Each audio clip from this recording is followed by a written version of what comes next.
বাজে শুরুটা করেছিলেন সৌম্য সরকার। ইনিংসের দ্বিতীয় বলেই গোল্ডেন ডাক, রানের খাতা খোলার আগেই ফিরে গেলেন প্যাভিলিয়নে। তাতে রংপুর রাইডার্স 1 রানের মধ্যেই 1 উইকেট হারিয়ে ফেলে। এরপর ব্যর্থ ছিল আরেক ওপেনার ইব্রাহিম জাররান। উইকেটে এসে সুবিধা করতে পারেনি অধিনায়ক নুরুল হাসান সোহান। নুরুল হাসান সোহান যখন ফিরছিলেন ততক্ষণে 65 রানের মধ্যেই 5 উইকেট হারিয়ে ফেলে রংপুর রাইডার্স। দলকে চাপের মুখে আরও বিপদে ফেলে গেলেন অধিনায়ক। এরপর ইয়াসির আলী রাব্বি বিগ ম্যান ফিনিশ করতে এসেছিলেন, তবে একেবারেই ফিনিশ করে চলে গেলেন।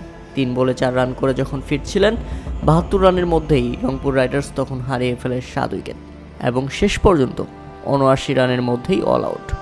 নিয়ম রক্ষার ম্যাচে রংপুর রাইডার্স সবচেয়ে বড় লজ্জাজনক এক অধ্যায় তৈরি করে গেল গ্লোবাল সুপার লিগে। সবচেয়ে কম রানে অল আউট, যা ছিল এক কথায় বিব্রতকর। উল্লেখ্য, ইতিমধ্যে ফাইনালে পৌঁছে গেছে রংপুর রাইডার্স। ফাইনালে তাদের প্রতিপক্ষ গায়ানা অ্যামাজন ওয়ারিয়র্স। তবে সেন্ট্রাল ডিস্ট্রিক্টের বিপক্ষে, অর্থাৎ পয়েন্ট টেবিলের সর্বশেষে থাকা যে দল, সেই দলের বিপক্ষে রংপুর রাইডার্স এত বড় একটা লজ্জা পাবে সেটা হয়তো বা কল্পনা করতে পারেনি অনেকেই। সেই দলটার বিপক্ষে মাত্র 79 রানে অল আউট হয়ে গেছে রংপুর রাইডার্স।